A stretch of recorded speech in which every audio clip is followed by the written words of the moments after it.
I'm Jim Jubak, and welcome back to my YouTube channel for Jubak'sPicks.com, JubakAM.com, and my new Substack, Economics for Investors on Substack.com.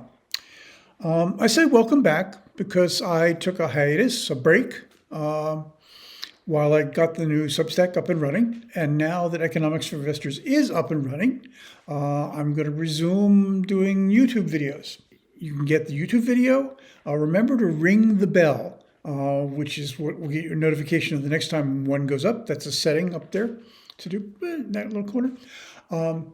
And Economics for Investing, my new Substack, is really an attempt to get at some of the larger economic trends, events, data, etc., that I think ultimately drives the stock market more on a long-term than day-to-day basis. So we're looking at things like today's post, which is all about the introduction of a new digital central bank currency at China, attempting to compete with the dollar. So check that out. That Substack is free, or you can subscribe. Jubak Picks is free. Just sign up with your email and you get alerts. Jubak AM is a subscription, but you get more and more. Okay, so today's Substack. China is opening another front in its battle against the dollar. China's efforts to reduce the clout of the dollar in financial markets makes perfect sense. If you have ambitions to be one of the one or two dominant global economies, global economic powers, you certainly don't want your major rival to control the global exchange currency, global transaction currency. China has not been terribly successful in eroding the dollar. Events have been much more successful. The Iran war, the Trump administration tariffs have made the dollar seem less reliable. All the sanctions that we put on transactions through various crises also made countries go, let's see, they control the exchange mechanisms and they can shut me down if they want to. How about that?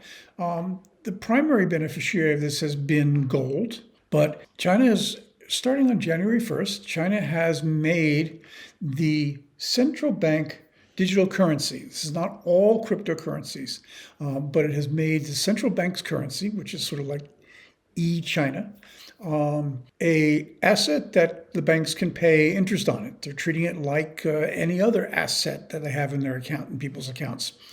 China continues to have a policy of trying to discourage private cryptocurrencies like Bitcoin.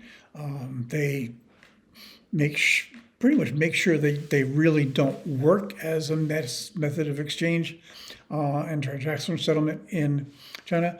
But this action to make the e-China, which is the central bank digital currency, a interest-bearing asset, really moves it more toward being actually a currency. And that is what China's goal is, to make this something that people will use to settle cross-border transactions. It's part of China's efforts to move away from U.S.-controlled international monetary organizations, structures like SWIFT. There's their own global transaction system, which is gaining more traction. All these things really mean the dollar, which has enough pressure going on it from things like the U.S. deficit, has another source of pressure, and that's the digital central bank currency in China.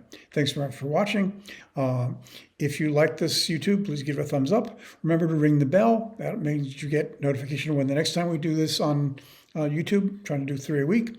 You can also read more about this on my Substack, economicsforinvestors.substack.com, or on JubakPicks.com and JubakAM.com. Thanks very much for watching.